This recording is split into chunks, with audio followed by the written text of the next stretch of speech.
Hey guys, it's Stacy here, and I just wanted to do a little video sharing one of my favorite free online resources that you can do to help you get better at note reading, and you can use it for a variety of things to help you with all of your music theory skills that you are learning. So you can find this free resource at musictheory.net, and I'm going to show you all about it right now.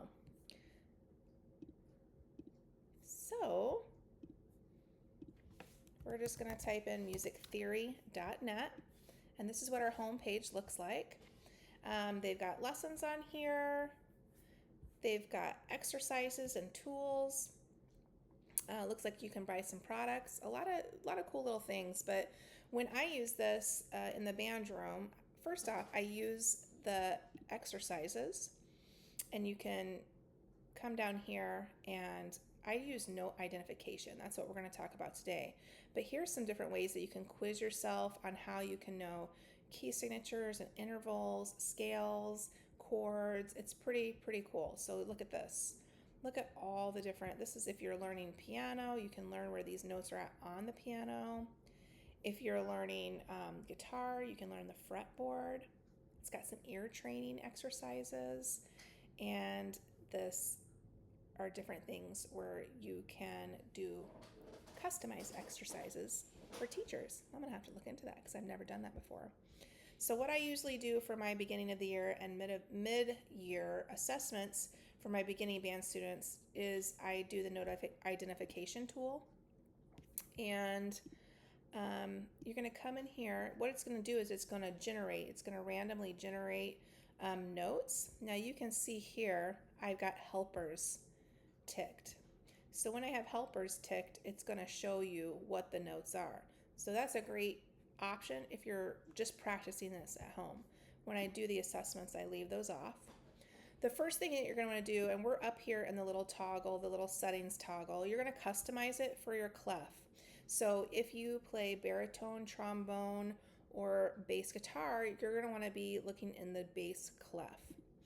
If you play flute, clarinet, oboe, saxophone, trumpet, French horn, your bells, you're going to be looking into treble clef, okay?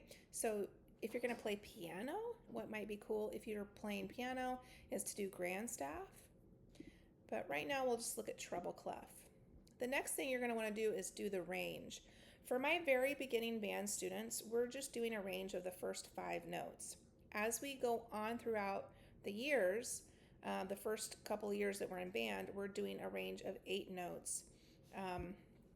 So if you are a concert B-flat instrument, so if you play the flute or the bells, you're going to move your range to be like your first 5 notes. And you just use the arrows. So I'm going to put this on B, and I'm going to put this on F. If you play the clarinet or the trumpet, you're going to put your first 5 notes from C down to G. If you are alto saxophone, you're going to start at G and go up to D.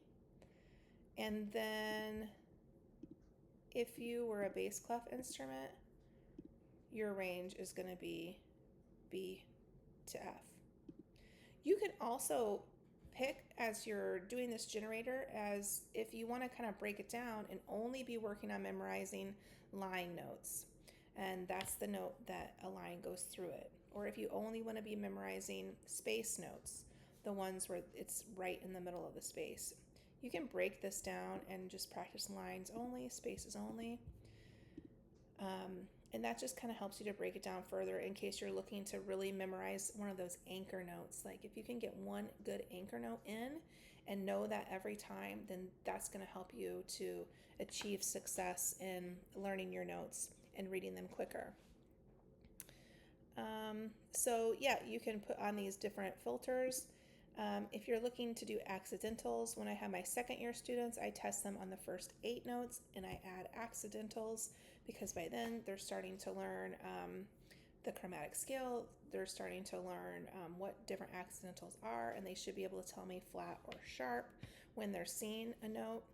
So we can add that filter on as well. And then let me just show you how you can do it. You can hide the timer, or you can show the timer. I like to show the timer. You can reveal the answer. You can even get a progress report for yourself. That's pretty cool. And I'm just going to reset the score, and here we go. So the note is going to pop up. You're going to say which note it is, and if it's correct, you're going to move on, okay?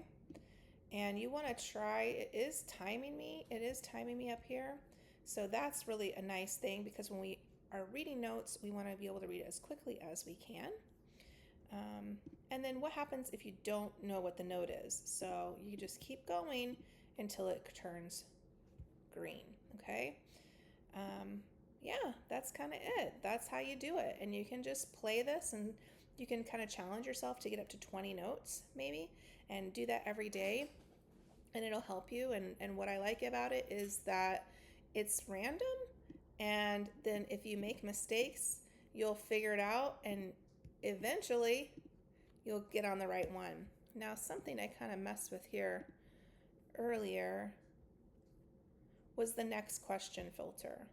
It's going really quick between questions. So here's this under settings next question, and I have it marked as immediately. So you could also do wait, or you could do after audio. After audio is nice because it will play the note, it'll play how the note sounds, and it gives you just a little bit before moving on to the next question. So you can go in there and, kind of filter all these different things to get it to your preferences to how you might learn. But I think it's a great tool. It's free. There's lots of other tools on there worth exploring. And if you practice just like 20 notes a day, you're going to get better, and you're going to know how to read your notes like that. You really will. All right. Talk to you later, guys. Happy practicing.